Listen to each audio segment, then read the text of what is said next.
The Tale That Speaks to Your Heart. Tipoa sat in the little trellis garden, its balcony overlooking the holy city. One of the little raptors her cardinal kept here, as pets, but also, she was certain, to unsettle the unwary, nuzzled at her pocket. Clever girl, she thought, and pulled out the strip of meat she'd brought for just this moment. She tossed it into a corner, and the feathered beast chittered to itself happily and ran after the morsel. "She's getting large," she remarked, and sipped her cocoa. "Yes," intoned the cardinal, sitting opposite her with their own steaming mug. "Not much longer, and we shall have to see about moving her to larger accommodations. But let us return to the matter at hand. You were inspired by the Cassinian reports, then?" "It matters little, I think, what inspired me the most. Certainly the tale of Amica is the more rousing of the two. But—" Tipoa shuffled the papers of her report that she had lain before the assembly earlier that day. "There is creditable virtue here in both cases, and while both I and my colleague had questions, I believe they have more or less been answered to the satisfaction of— well, I was not conducting the same inquiry that the Assembly of Ambition was. You asked me to look into the matter, and there it is. They are serious candidates, both." The little raptor was back, and this time it was the turn of the cardinal to toss a meat strip into the shade of their apartment. "I agree. There is little question that, as reported, both acted with virtue. Amica was a singular individual." They smiled. "And as your report identifies, that is the issue.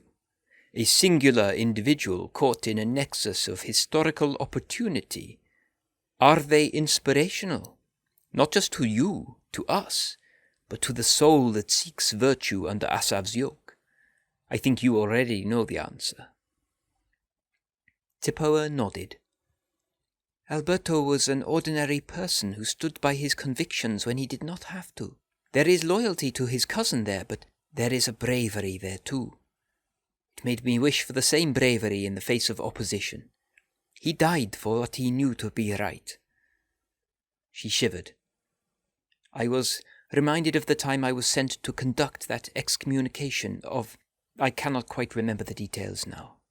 The imperial ambassador who had slighted us. You sent me to— well, when I delivered our judgment, I thought I would surely be struck down, but I made myself do it all the same.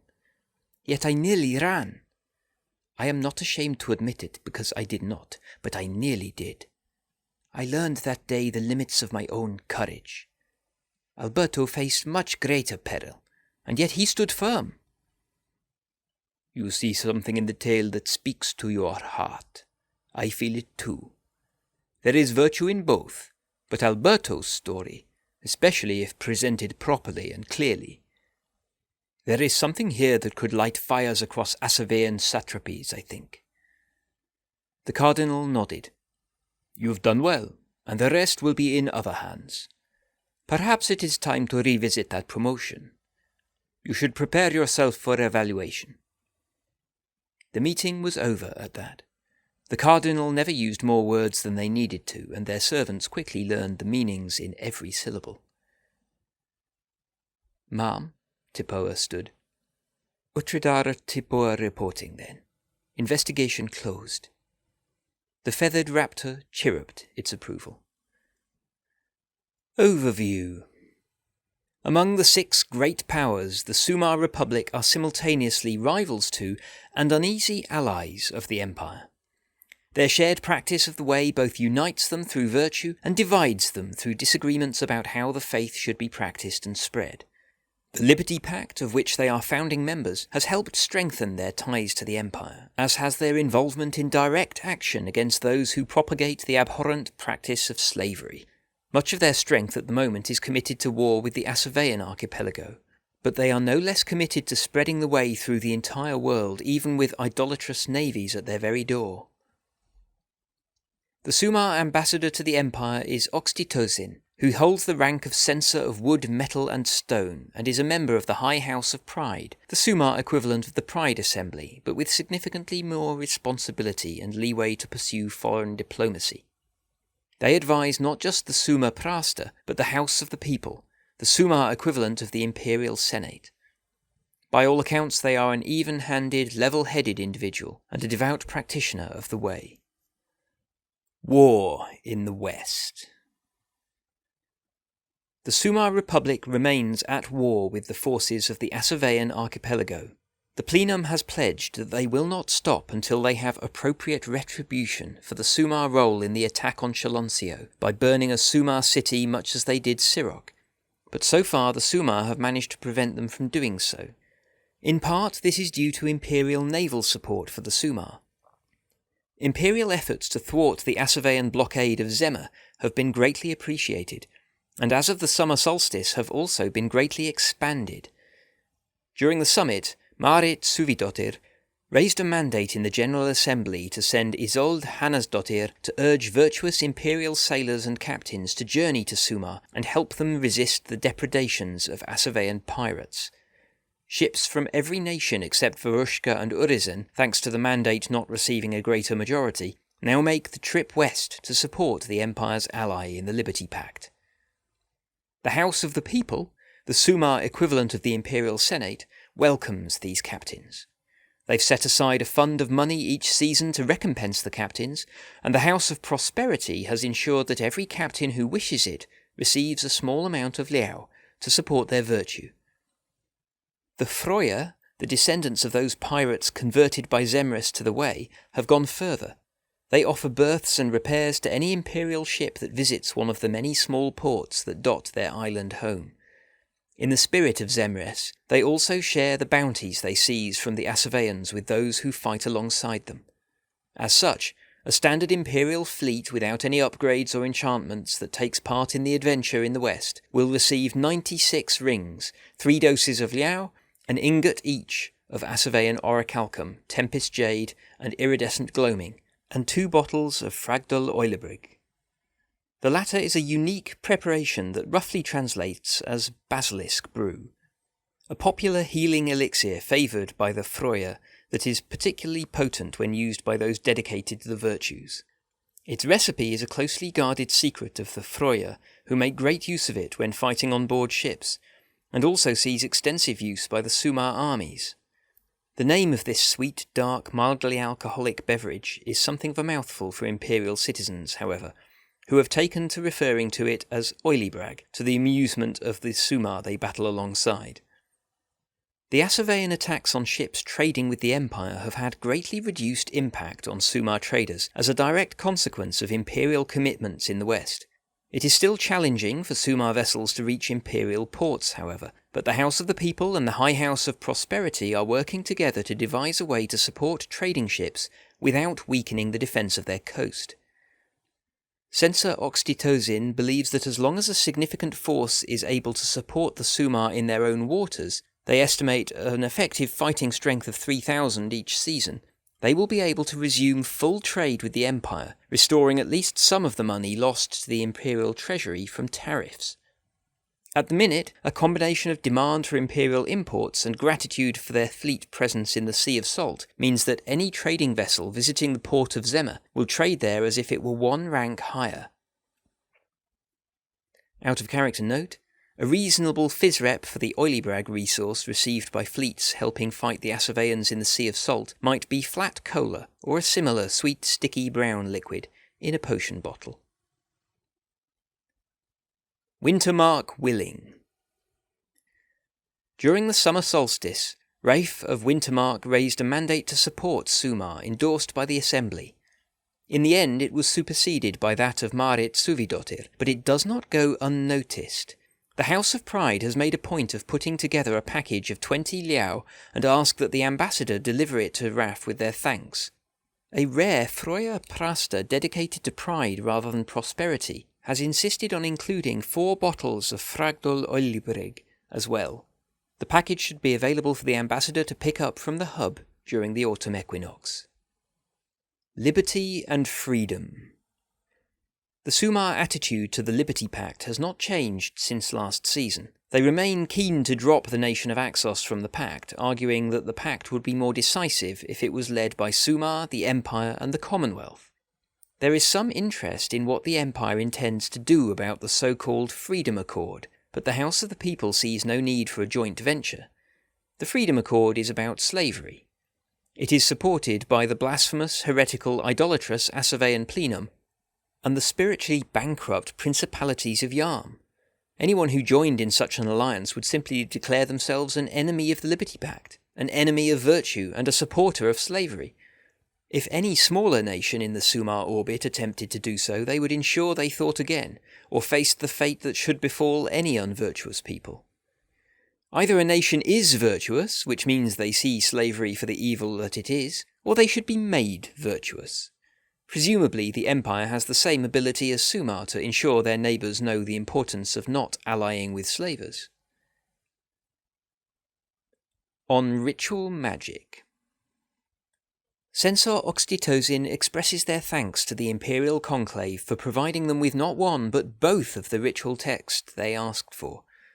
Albrecht von Holberg secured the funds to disseminate Hammers of the Brilliant Shore on behalf of the Sevenfold Path, and Stalwart Stand on Solid Ground was disseminated thanks to the declaration of Grandmaster Sakari Nightscale. In accord with the agreement made, the Sumar people undertake to provide the vaults of the two orders with 10 vials of Liao apiece going forward. Ambassador Akalon indicates that Imperial magicians are prepared to trade additional rituals as well. There is significant discussion in Sumar about the offer to provide foam and spittle of the furious sea. Wizards of the Republic are not by all accounts well versed in large-scale curses such as this, and their mastery of spring magic lies much more in the area of healing and support. The ritual has obvious strategic use against the Assaveans, whose military strength is tied up in their navies. In the end, however, Oxytocin declines the ritual. While the House of Courage is enthusiastic about the potential of the rituals to damage Assavean ships, the Houses of Prosperity and Vigilance are both deeply concerned about the implications for virtuous citizens in territories targeted by the curses, and the House of the People likewise worries about the impact on Sumar traders and fisherfolk. Rivers of Life is interesting, but again, the Sumar decline. The ritual is powerful and much less economically dangerous than the other spring curse, but the House of Wisdom expresses concern about its impact on the vibrant plant and animal life of Sumar. Given the sheer size of some of the creatures that roam Sumar territories, such as the dire panthers that prey on the great drakes, there are lurid arguments about the potential side effects of infusing them with supernatural fertility. More significantly, as near as Sumar wizards can tell, the ritual works by pouring huge amounts of barely constrained spring magic into an area. On balance, the Sumar are not prepared to risk its use. The Sumar have rituals that allow them to scry territories and make use of a ritual similar to drawing the penumbral veil that is apparently a little less potent but also more subtle on the rare occasions they need to shroud an area from enemy spying. What attracts interest, however, is talk of rituals that help and hinder spy networks. As long as those rituals do not draw on the power of an Eternal, they would like to know more. What would the Empire want in return? One thing that is not available for trade at this time, however, is the ritual casually referred to that is a more potent version of Mantle of the Golden Orator. Censor Oxytocin explains that while the Empire and Sumar are united in the Liberty Pact and share many articles of faith in common, the two nations are still ultimately rivals in the matter of the way. It would be neither wise nor ambitious to share a tool that gives the Sumar an edge over the Empire in the great endeavour to share the orthodox way with the world. Another matter that comes up largely by accident is that Censor Oxytocin mentions hearing that the Empire believes the Sumar have a close relationship with the Eternal the Empire knows as Yornagra. They wish to lay that rumour to rest, if possible. The Green Mother is judged far too dangerous to deal with, given the creature's obsession with indiscriminate growth and chaos. It is possible that this misunderstanding arose because there are Sumar wizards who do have at least a distant relationship with Ossagran, who for some centuries was practically forgotten in the Empire. The Censor of Wood and Stone is quick to remind the Empire that virtuous Sumar are very cautious in their dealings with Eternals of any realm, particularly the Spring Realm, and that none would consider meeting one of their representatives without the guidance of a Prast. Spittle and sharks. The discussion of spring magic leads naturally into talk of the children of Rex. Oxytocin thanks Ambassador Accolon for warning about potential dangerous curses in Imperial waters, but suggests that a bigger impediment to trade with the Empire is the combination of the Asavean privateering and the war in the Sea of Salt. As mentioned above, however, as long as enough Imperial fleet captains help to balance the forces in the west, it will be easier for Sumar merchant vessels to reach the Empire unmolested and restore at least some trade. The recent successful efforts of the ambassador on behalf of the Republic to rescue Prast Kaitalik from the pirates known as the Children of Rex have been praised in the House of the People and presented as another example of the way the two nations can support one another. Kaitalik is a promising up-and-coming leader in the Sumar Republic, a galvanizing spark in the ongoing struggle against Asavea, and their loss would have been a true tragedy. Ambassador Accolon has said that they have seen to it that those who treated Kaitalik after the rescue have been identified and are properly paid, but the High House of Pride asks that the ambassador also track down those warriors instrumental in rescuing the Prast, and arrange for each of them to receive either a dedication or a virtuous aura of their choice to recognise their work. If the ambassador is prepared to do this, the Sumar will contribute 1 liao for each individual. All the ambassador need to do is tell them how many people were involved and reassure them the reward has been delivered. The civil service note that while Oxytocin is not personally familiar with the Sentinel Gate, the Sumar obviously understands something of how it works. Oxytocin will be expecting to provide somewhere in the region of 50 liao, and anything significantly more than that may be queried. Alberto, Amica, and Asavea. The Sumar Republic has long had a degree of influence among secret followers of the Way in the Asavean archipelago. Their ability to wield that influence has always been a little limited, due to their insistence on a degree of orthodoxy that makes it impossible for them to directly aid many sects. Their efforts have also been suffering recently due to open warfare, but also, paradoxically, due to the efforts of the Empire. The Asaveans make no distinction between Imperial missionaries and Sumar Prasta when it comes to flinging them off cliffs. The Sumar do not resent the Imperial involvement, however, far from it. It is clearly a grand ambition of the Sumar to convert as many of the Asaveans as possible to the Way, and then help them to overthrow the plenum and the blasphemous heretical temples of the false gods. The current war with Asavea does not change that. The Sumar continue to pour whatever resources they can spare into spreading the Way, because to do otherwise would be a profound failure of courage, ambition, and pride. During the summer solstice, 2 Sumar investigators visited Anvil to speak to Imperial priests about the stories of 2 Asavean pilgrims involved in inspiring rebellious action in the archipelago. After they bring their report back to Sumar, there is the obligatory process of discussion, argument, and scrutiny. The Sumar are generally slow to recognise new exemplars and paragons, taking significantly more time to weigh up the story and life of an individual before they declare them a true inspiration. For now, though, Oxytocin reports that the findings of the Houses of Courage and Ambition are clear. From what the Empire has said, both Amica and Alberto Acciai acted virtuously and inspired others. The situation in Sumar, however, mirrors that in the Empire almost exactly, in that the Houses of Virtue do not recognise Amica Acciai as an exemplar, but do recognise Alberto Acciai as likely being an exemplar of courage. The process of making someone a truly recognised exemplar is more convoluted than it is in the Empire, but the Sumar are exploring Alberto, not Amica. The main reason is that while Amica is clearly inspired and inspirational from their commitment to their cause, Sumar opinion is that it is the more direct, courageous example of Alberto that will ultimately have the greatest effect on Asavea and the spreading of the Way. The direct, open action of Alberto also likely resonates well with the Sumar's own history of overthrowing the Asavean occupation by force of arms and bold action. There's no suggestion of animosity, schism, heresy, or anything else here. The Sumar do not deny that Alberto is inspirational, only that they are not recognised as an exemplar. The fact the Empire has recognised Amica but not recognised Alberto is seen simply as a reflection of the fact that the two nations view the way differently. It's also clear that the Sumar houses of virtue are not closing the door to Amica. They will simply wait and see how long the legacy of the firebrand leader of the rebellion lasts, and how many souls it touches.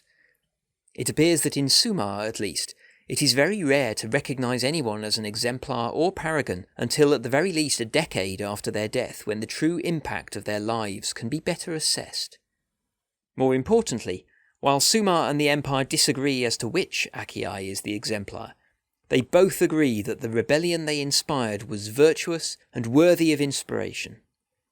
As news that the two great virtuous powers have effectively endorsed the Asavean founders of the recent rebellion spreads, it will in turn draw more Asaveans and Asavean slaves to the way. The House of Pride is in absolute agreement with the Imperial Ambassador on one thing in particular. While Sumar would rather the people of Asavea look to Timoj than Bastion for their understanding of the way, it is ultimately more important that they are shown the truth and given all the aid they need to cast off the twin evils of slavery and idolatry. In that, at least, the two synods are surely in agreement. Saul and Vardas.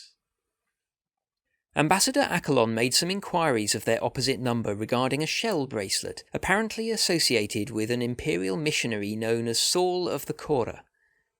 Oxytocin regretfully reports that the Sumar know little about Saul, and nothing about a particular bracelet. There is a story that has been reported a few times by Sumar missionaries who have spoken to slave sects in the northern archipelago about a man who brought a message of hope and the power of the human spirit, but was captured by agents of the plenum and sacrificed. Specific details differ, but each tale agrees that the man escaped the judgment of the Asavean priests. Some say he transformed into a flock of coloured birds that scattered in all directions, others that he became sea foam rather than drowning, and one tale says that 3 Leomarids emerged from the water where he fell and carried him to safety, and that he still walks the shoreline, telling his virtuous tales to any who can find him. The Sumar have far fewer contacts in the northern archipelago, especially since the short-lived civil war, but if they learn more of the sect or the bracelet, they will be certain to pass it to the ambassador. This would be made easier if the ambassador could share more details about Saul of the Kora with Sumar scholars. There is also interest in talk of Amma the Wanderer, the exemplar of courage recognised by the Sumar that some scholars believe may be Adalmar the Lion by a different name. While Ambassador Achelon says the most recent piece of evidence comes from an Eternal which gives the Sumar pause, the House of Courage remains interested. Oxytocin vouchsafes that if Imperial scholars were to investigate the matter to see if they could prove a connection one way or the other, regardless of the outcome, the inspiration of Amma would be brought to the Empire. The House of Courage would be more than happy to cooperate on such an endeavour, whether by the secular scholars who report to the Minister of Historical Research or the virtuous researchers under instruction from the Lepidian librarian. Talk of the Lepidian librarian, however, leads on to a much more serious matter. The ambassador also made the astonishing claim that the work of the Empire's Lepidian librarian has uncovered that the vigilant paragon Vardas was not in fact a real individual, but rather a collection of tales of other wardens, intentionally misrepresented by the chronicler Ion. Oxytocin passes along requests from both the House of Vigilance and the House of Wisdom, both of whom would like to see the evidence of the past life vision that proves this. Vardas is not a paragon renowned in Sumar, but his name is at least known there. Oxytocin believes that they are a pivotal figure in Imperial understanding of vigilance and understands the dire implications of discovering that an inspiration is in fact false. While Sumar Prasta may disagree on the exact role of paragons and exemplars in the way, they are generally in agreement that the fundamental humanity of an inspiration is key to their role as an inspiration. To find one has been made up out of whole cloth, and a paragon of vigilance at that. The civil service mention that both the research done by Jared of the Sons of Koros into the life of Saul of the Kora, and the more recent document about the life of Vardus commissioned by Hazel of the Shattered Tower are available for general consumption. Should the ambassador wish to do so, copies could be prepared and dispatched to the Sumar embassy in Necropolis at negligible cost. Out of character note, if the ambassador says they have done this in their letter to Oxytocin, we will assume the civil service have done so at their request. If they wish to provide only parts of the research, they will need to find another method of delivering them. Commitment and virtue. Oxytocin has one final note, as they offer formal thanks to the Imperial Throne Emperor Vesna Borkovna Proknost for their official letter. Its contents have been conveyed to both the House of the People and to all the high houses of virtue. The acknowledgement there of the special relationship between the two nations lead to some debate, but the outcome of those discussions was broadly positive. While the Empire and the Republic might disagree on the details, the broad commitment of the two nations to upholding and spreading their individual visions of the way throughout the entire known world and beyond cannot be questioned. Along with their distant allies in the Commonwealth, the Liberty Pact has shown what can be achieved when virtuous folk work together. As the Emperor says, the proud seek to build each other up and inspire each other to greatness. Of particular note is the pledge that the Empire is still committed to ensuring every slave is freed. They applaud the Empire's efforts in Asavea in particular. The Sumar know what it means to be subject to the hateful practices of the Nemorian temples, and would not see anyone enslaved by blasphemous, idolatrous heretics. The House of the People, the high houses of virtue, and the Sumar Republic as a whole will not stop until the folk under the plenum yoke are free to pursue their own destiny in virtue. The Censor of Wood and Stone also thanks the throne for acknowledging the gift offered to Ambassador Accolon, and that it will not be seen as an attempted bribe, but a gesture offered to resolve a personal issue in which the ambassador's pride was injured. Consequently, during the autumn equinox, an emissary from the High House of Pride, on behalf of the Sumar people, will visit Anvil to deliver the gift in person, to ensure that it does not go astray. The emissary will seek out the Highborn camp to make the presentation.